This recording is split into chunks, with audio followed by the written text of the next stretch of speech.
I have a lot of questions, but I'll just have two small ones. So one is, well, I'll start with the very small one. Is the early German comparative law, is it mostly about different German states, and also considering that French law applied in some of them, or are they also looking, further afield?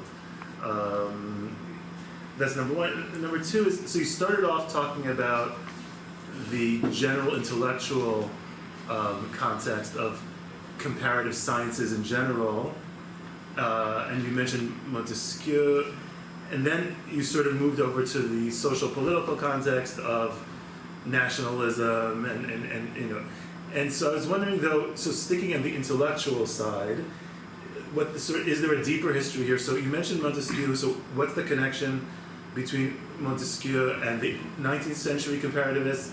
And also, have you looked at or thought about the Scottish Enlightenment people, like Adam Smith, just as an example, who are doing a kind of comparative legal history as well, like looking, they do a little bit of, this is what the Greeks did, and this is what the Romans did, and and this is what the Scots do, and this is what the English do, and things like that. So is there a connection between that and the 19th century flowering, or is it just two completely separate phenomena? What scheme we will have to gather all questions or to ask yes. Okay, thank you for your questions, and it's very symbolical that the first scholar who asked me questions was with surname David, like René David. But that's my first name. Oh, sorry. But anyway. About early German comparative law. Yes, maybe I made more stresses on the Germans, but really I'm talking about all Europe. But about Germans, okay, if they were interested more in the comparing German states or more widely.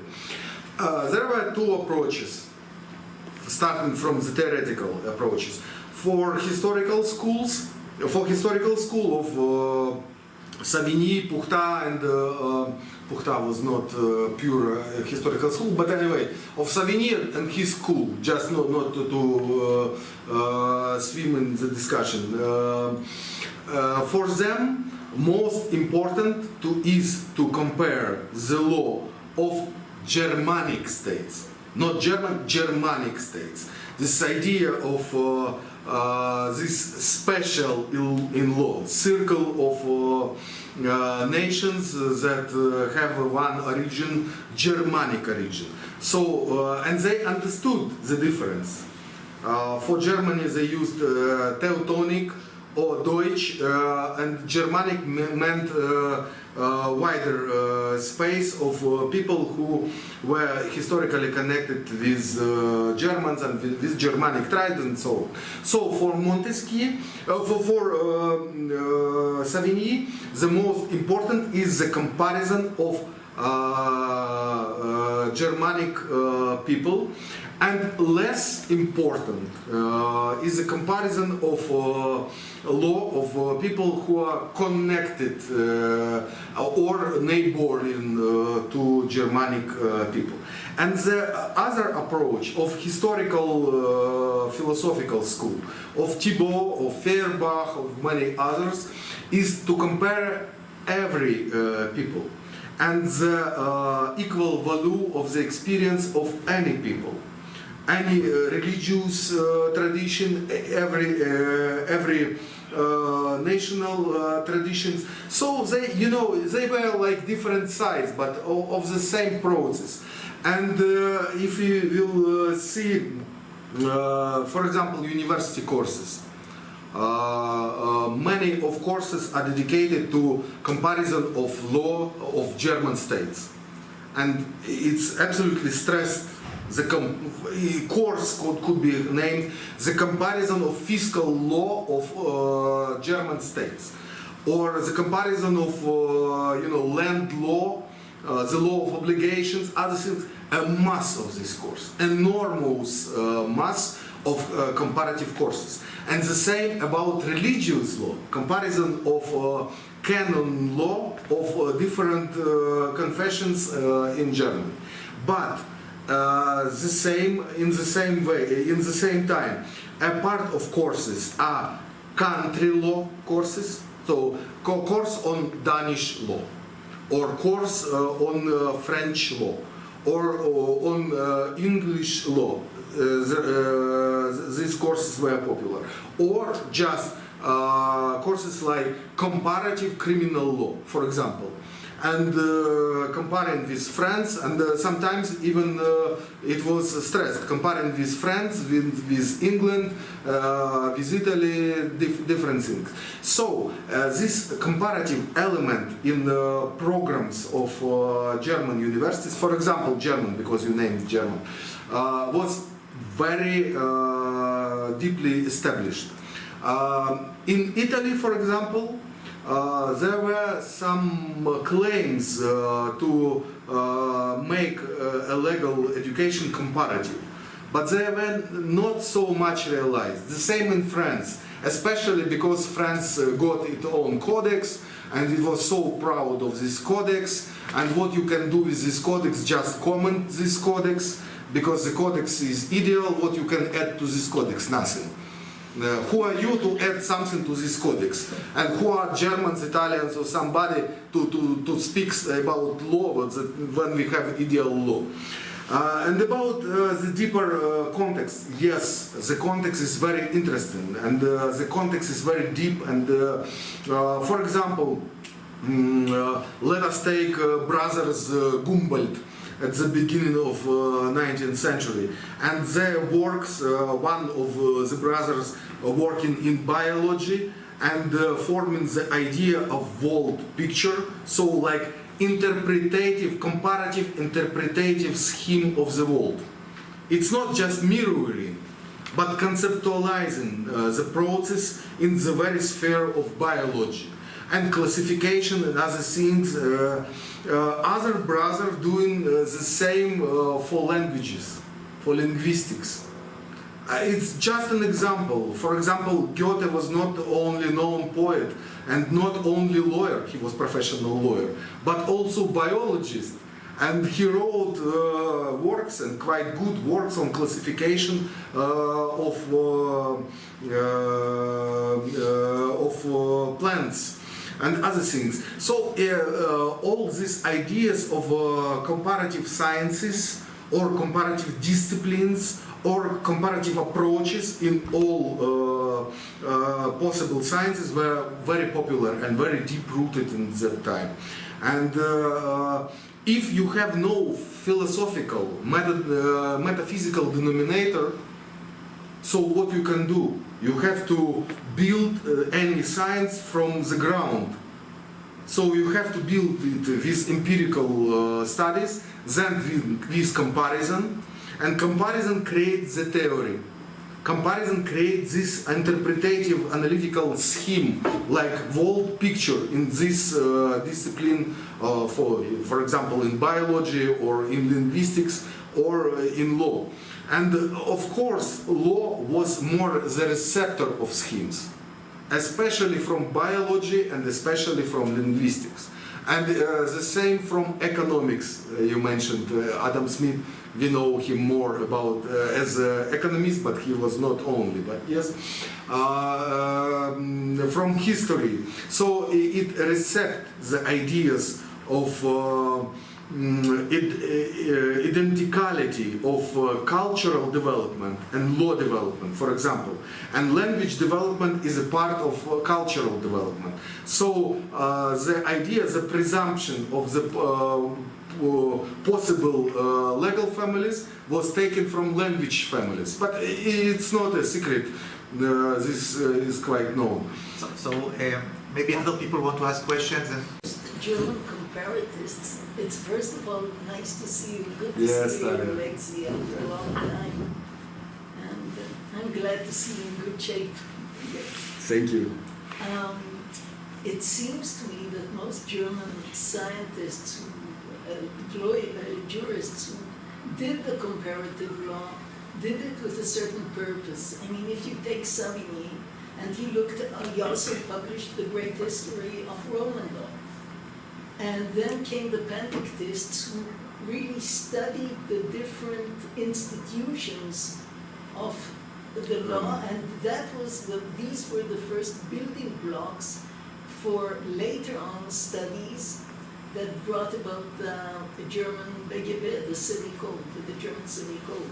So it was done by a lot, because if you look at the BGB, really, it's very well structured and studied. It's the work of academic lawyers, and it remained more or less until today with certain changes and so on. Now, how do you do this for all countries? So first of all, you look first into the institutions and you build them separately, very neatly. So you don't have rules on property and the obligations and the other way around. It's really studied carefully. So first of all, you build the categories. Then you start comparing how the different problems are studied in the different German states also. So, and then at the end of the road, you get a civil code, but not before. So everything, in order to make a good civil code, you have to work hard first. But I think it wasn't just done as an academic exercise, but they had some idea that how they wanted to shape the law. And I think this is true for most comparatists everywhere.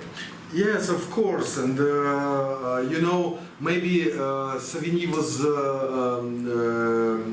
at the beginning could not, he cannot know the final of his works.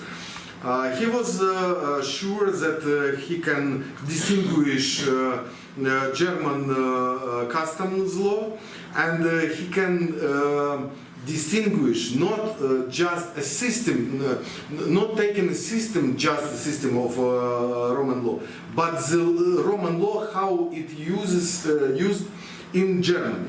So, because for him only Roman law is close to Germans. No other law, only native and Roman.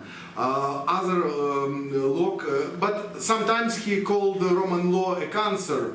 But anyway, he preferred to distinguish elements from Roman law that traditionally used in Germany and German customary law, and create the system.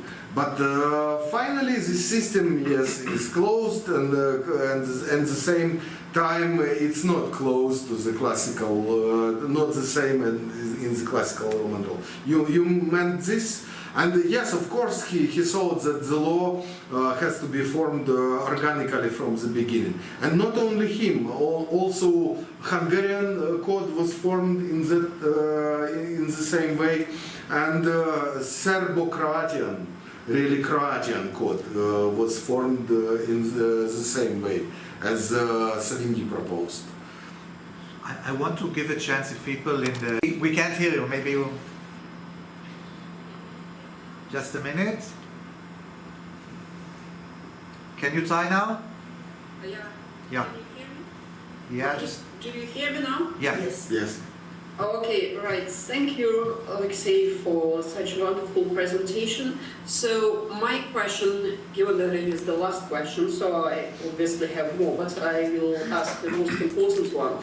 So what do you think was the influence or the contribution of developing national languages to the development of comparative law at this period? So we know that still well into the 19th century, many legal treatises were still published in Latin and written in Latin, but also given the development of national legal systems and teaching national law, national languages become the primary languages of various countries. So, and also we know that the 19th century is the century of legal translations, like Bentham's works were translated into Russian, Las Siete Partidas were translated into English in Louisiana, and what's not. So, if you consider that in your research, so what would be your view on the role of national languages in development of comparative law at this time? Thank you. Thank you for interesting question. I will point at least two maybe such influences. The first, both linguistics and both development of national languages and development of national legal systems, and the idea of comparability of national legal systems were caused by nationalism idea. So not one after another language or law, but both. And by the way, if, let us take the example, known Polish linguist and lexicograph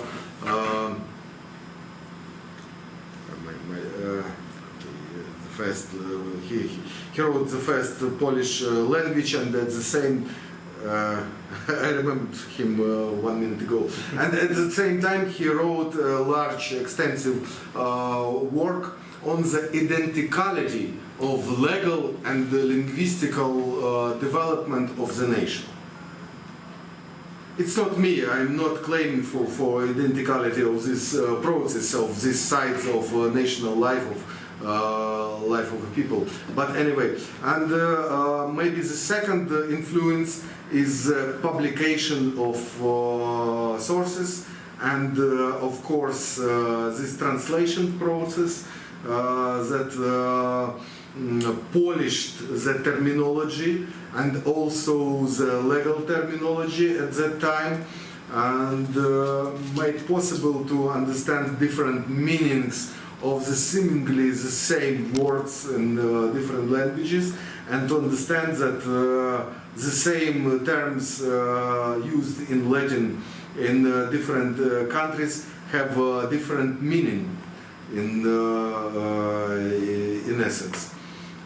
I would point like improvisation for two aspects. I would just add that this is really interesting because I'm now working on somebody who's doing the same thing for Jewish law maybe a century later, and what you see is that people that are doing legal research are also really heavily involved in writing legal dictionaries. So language and law for them, these people are influenced by the historical school, and for them language and legal law and legal language are the same. You have to write these legal dictionaries in order to kind of create these concepts that you later use in law.